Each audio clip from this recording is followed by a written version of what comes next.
When should someone consider moving from contractors to an employees? I always say that when your company is making at least $1 million in revenue, you need to start. If you have only contractors, you need to start transitioning to employees. And here's the reason why. A contractor serves a purpose. And when you're first starting out, because your income and your revenue may fluctuate, it's easy to get a contractor and you can kind of off and on, it can be seasonal. But once you have consistent revenue, you're going to need consistent work. And with a contractor, they work when they want to. And they have other clients. And you get to a point in your business where you want them all to yourself. And when you start to feel that tug, like, hey, I asked Jessica, and Jessica's like, hey, I'm going to get to that tomorrow because I'm working on another client, and something rises up in you, it's time to hire your own employee. And so usually around from a revenue standpoint, usually around, I would say $750 to $1 million, you can usually afford your first employee on a regular basis. You just basically named my exact experience of when I decided to hire my first employee, because I was actually probably at around $500,000. And at that time, I was in school full time and I knew I was going to go full time. And so I was making my best effort to hire in advance of when I knew I was going to need the person. And so the first position that I decided to hire as a full-time employee was an executive assistant. So to kind of create the runway and pathway to do that is I hired a VA part-time and was transparent with them of like, okay, that my goal is to bring someone on full-time when I graduate full-time here in a few months. So basically, if you perform really well, this could be your opportunity. Right. And I had that experience where I call it the side chick experience. Yes. I felt like the side chick because you had other side pieces too, that you was out here, projects you were working on, and I had to get in the queue. That's right. And I felt that experience of if there was a deadline that I had set on Thursday at noon, and I got it at noon, I could tell you started this at 10 a.m. And now it was rushed. Now there's errors because I was in the queue. I can't control your time. Absolutely. And I had gotten to the point where I was like, I am no longer willing to wait. Like I need someone who's fully dedicated to my business. So what is some of when you think about entrepreneurs that you work with and that you support, what's typically the first position that they hire full-time as an employee? Usually an executive assistant is one, or somebody in operations. Those are the two that I see the most, is an executive assistant or somebody that's going to be behind the scenes handling their automations, their technology and things like that. So what are some of the steps so you named that 750K to 1 million for sure is like, you need to have a full-time employee. So what are some of the steps that someone would need to take in order to get ready to hire that full-time employee? Yeah. So one of the things, and I think this is a perfect way to get an HR consultant at the first stop. So when you think about when do I need an HR consultant, I think this is a perfect opportunity to at least talk to someone in HR and talk about your business, where you're headed, so they can help identify and validate that this is the right person you need to hire. Because everybody doesn't need an EA for their first hire. That's what most people do, but that's not necessarily what they need, right? So from an HR standpoint, we sit down and we talk to you about where is your business now? Where are you trying to go? And then what are the obstacles that's getting you away from more revenue, right? So is it the administrative piece? Is it sales? Is it something else? So that way you identify the right person for the first hire. Because what's going to happen is if you get the wrong person, then it's like, oh, well, see, I knew I shouldn't have hired anybody. Right. But you didn't do your due diligence. You just looked on social media and saw, oh, well, everybody hires an EA first, so that's what I'll do. Or a social media manager. Or a social media manager. And so identifying the right person or the right role is key. The other steps is figure out what your budget is. Some people cannot afford to hire full-time to pay the wages they need to pay. So maybe you start off part-time. Like you said, give them a runway and let them know, hey, we're going to ramp this position up to full-time within the next 3 months because maybe your budget doesn't allow it. But you bring them on, your revenue increases, and then you can bring them on full-time. So definitely know your budget. Also know if you want remote or in-person, and do you want them in your state or another state? Because different states have different laws. Ooh, let's talk about that. So before you jump off in the deep, again, make sure that you do your due diligence. And that's why it's important to have somebody in HR that's helping to guide you. Your business coach should be helping you with strategy, They should be helping you develop what is a strategy that makes sense for you, your business model, for your target clients, for the vision and mission that you've identified for your business. They should be helping you identify that strategy to help set the goal or meet the goal that you've set out in your business. Your coach should also be helping you build knowledge. And so when I say build knowledge, meaning they have experience in certain areas that you may not have experience yet, but because they've been there, done that, got a t-shirt, they can help give you the game and help share you the knowledge for new things as they come about in your business. So the first time you get a chargeback in your business, your coach should be able to provide knowledge on how to navigate that type of situation, right? The first time that your systems break and your internet went out midway through your webinar and you weren't able to give your call to action, and now you're trying to figure out how do you save all the work that you put into it and all the resources, and how you prevent it from being a complete flop. Your coach has probably been there, done that, and help you figure out a contingency plan. And then your coach should also provide you with feedback. And so if you've ran a play, you got data on how the webinar went, or how the sales call went, or how the conference went that you were speaking at, they should be able to be side by side with you and looking at that data to help give you feedback on what they see, given the game plan that you're thinking about. If you're thinking about running a play or executing, they should be able to give you feedback on your strategy, feedback on how things went. They should help you be able to run kind of a data analysis meeting on how things went. That is the role of a coach. And when we're stepping into a coaching relationship, I think it's really important, in order to get the most out of that coaching relationship, you got to be really clear around the roles and responsibilities of you and the roles and responsibilities of the coach, because when there's misalignment, disappointment happens, right? And anytime you're stepping into a coaching relationship, you want the best for both parties. And a huge part of that is getting really clear on the expectations for both. I'm at a stage in my business life where I have to drastically reduce the number of decisions I have to make.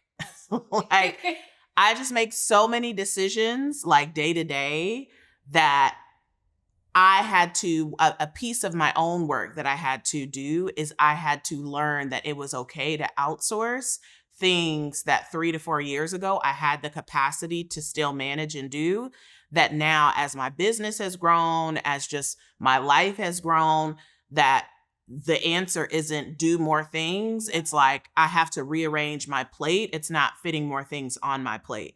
And I think we started working together like maybe 2 years ago.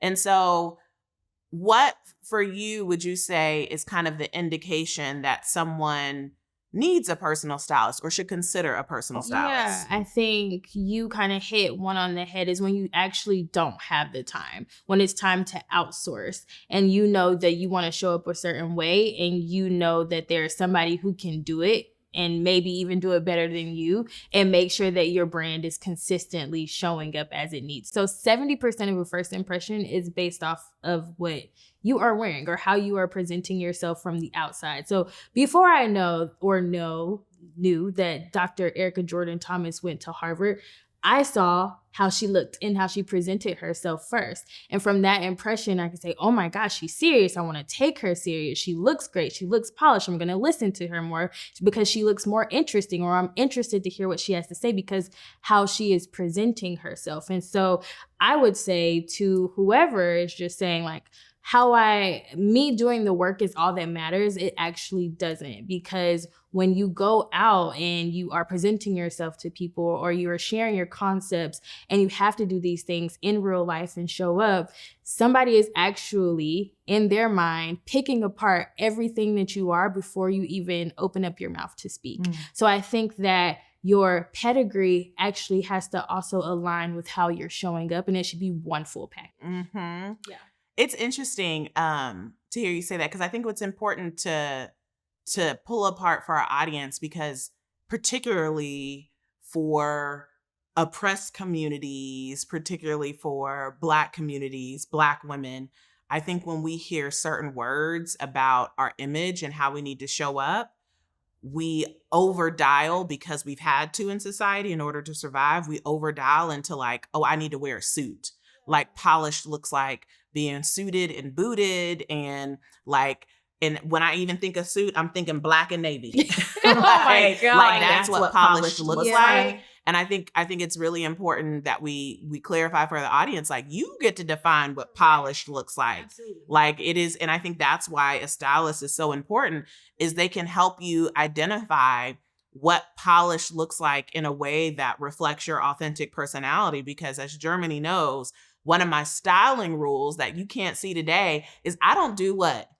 I mean, you don't do heels. I don't do heels. Okay, I got a little boot on with a little something today, but I don't do heels, right? And so even if I'm going to a gala, Germanee, can you help me find a sneaker that is nice and dressed up that can go with this nice, cute gala dress?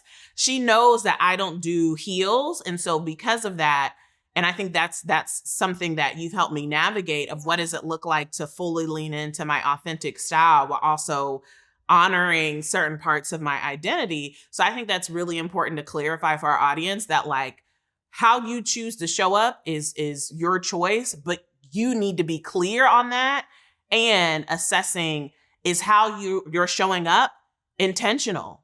Because so many people are showing up, and because there's no intention behind it, you're actually creating your own bottleneck to actually getting more clients because people can't take you seriously. And I've also noticed and seen the trend and pattern that people that I've engaged with who are least confident in their pricing are less intentional around their styling.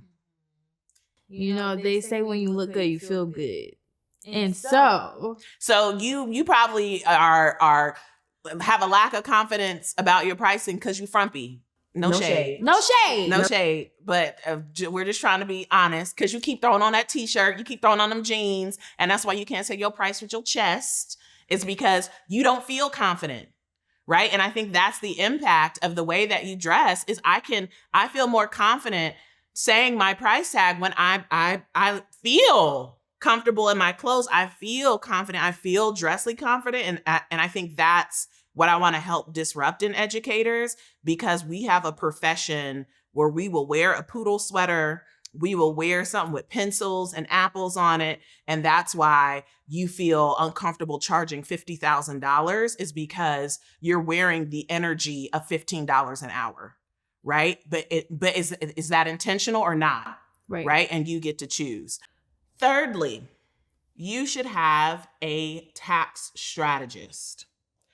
So in a moment, I'll talk about like when each of these roles really becomes vital and when you should tap into these roles. But a tax strategist helps you manage in an ethical way your tax liability. So when you hear these examples of ultra wealthy folks who have very minimal tax liability, well, that's because they have a tax strategy in place. And there is a tax code in this country that very clearly outlines ways in which you can ethically leverage the tax code for incentives. And a tax strategist helps you identify, given your context in your business, what are particular tax codes that you could be ethically leveraging to help reduce your taxable income. And I will tell you, my friends, it's not just spend more money so you can write things off. Like that is probably what most people do of, well, I just buy a bunch of things and because they're business expenses, then I can write those things off. That strategy is only going to get you so far, and also it eats into your profit. There's other more sophisticated tax strategy that you could be leveraging, and a tax strategist will help you with that. This last position, this seventh position, I think is most underrated, and it is most critical when you get to the 7-figure mark to keep accelerating beyond the 7-figure mark, and that's a personal banker. And I want to be clear between the difference of a personal banker and the teller. So they are two different people. So when you walk into the bank, and let's say you're walking into the bank to withdraw money from your account and you go up to the counter, you are talking to a teller. That is not a personal banker. So the easiest way to kind of differentiate between a teller and a banker is where they sit in the bank. So a teller usually sits behind a counter. A personal banker sits behind a desk or in an office. So a personal banker is someone that you need to have on your money team who you have a relationship with, who knows your business, who knows you personally, to help really be an advocate for you and a liaison with you to the banking institution. So they should be able to almost kind of like quarterback your financial needs within that financial institution, to where if you want to purchase a commercial property, if you're looking to get a line of credit, if you are looking to get a business loan, they can really quarterback those efforts to help get you to that outcome or finish line. That I think that's why that relationship is so important, because I've had lots of conversations with folks in my circle, and even I have had the personal experience of not being with the right personal banker, to where they've actually made it harder than it should be, to where I'm an asset to this financial institution, to where you got more to lose than me. To where you should be quarterbacking on my behalf. I actually shouldn't be working hard to figure out your products. You should actually be presenting that information to me to actually help me navigate your institution. So that personal banker is key, because that could be the difference between you being able to secure a commercial property with ease versus you going through hoops and loops, and now it's months and months of trying to secure your next financial investment with the assistance of a bank.